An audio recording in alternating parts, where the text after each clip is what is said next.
Di antara perkara yang ingin saya sampaikan masalah bab kedua ini tentang bab albir wasilah, tentang berbakti dan silaturahmi, ada kerancuan dalam istilah silaturahmi. Banyak orang menyamakan antara silaturahmi dengan ziarah. Silaturahmi itu adalah berbuat baik kepada kerabat, bukan kepada setiap orang. Adapun kita menyenguk ustaz misalnya, ya, maka itu namanya bukan silaturahmi, tetapi namanya ziarah. Dua-duanya amal ibadah yang bernilai di sisi Allah Subhanahu wa taala. Tetapi silaturahmi lebih tinggi kedudukannya daripada ziarah.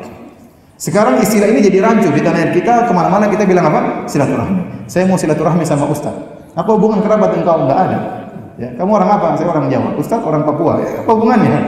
Enggak ada hubungan. Namanya bukan silaturahmi, namanya apa? Ziarah. Dan itu kan ada pahalanya. Ya. Kita bikin reuni silaturahmi. Teman-teman kelas diundang semua silaturahmi. Silaturahmi dari mana? Itu namanya reuni untuk apa? Saling ziarah, saling menguatkan tali ukhuwah, tali persaudaraan. Tapi bukan silaturahmi. Paham? Jangan sampai kita rancu. Karena silaturahmi ini ibadah tersendiri. Ziarah ibadah tersendiri. Tapi silaturahmi kedudukannya lebih tinggi. Karena kerancuan ini, sebagian orang menganggap dirinya telah bersilaturahmi, padahal belum. Contoh, dia sering kunjungan teman-temannya, sering bikin acara sama teman-temannya, silaturahmi, tapi jarang mengunjungi ayah ibunya. Karena dia merasa ini sudah silaturahmi, padahal belum. Ini bukan silaturahmi namanya. Ya. Ini nama cuma ziarah. Nah, kalau kita ribut dengan teman kita tidak dikatakan pemutus silaturahmi, paham? Antum ribut sama ustaz, jadi pemutus silaturahmi? Tidak. Tapi kalau antum ribut sama ayah, ribut sama bapak, ribut sama kakak, ribut sama adik, itu pemutus silaturahmi namanya. Dosanya besar. La yadkhulul jannata qati'. Pemutus silaturahmi tidak akan masuk surga.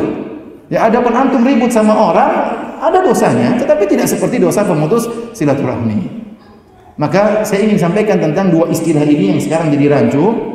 Sebenarnya sebagaimana kata para ulama, la musyahata fil istilah. Hanya sekedar istilah tidak jadi masalah. Tetapi masalahnya di balik istilah ini ada konsekuensi-konsekuensi. Ya. Sehingga saya katakan tadi sebagian orang tidak tahu makna silaturahmi jadi rancu, sehingga terkadang dia sangat baik kepada orang yang jauh, sama kakak adiknya dia kurang baik. Ya, dia sering bantu tetangganya, sering bantu teman-temannya. Kalau temannya pinjam uang dia kasih, tapi kakaknya yang pinjam uang dia nggak kasih. Ini salah. Berbuat baik kepada orang jauh sementara yang dekat dia kurang baik. Ya. Dan ada penyakit seperti ini. Berbuat baik sama orang yang jauh sama orang terdekat kurang baik.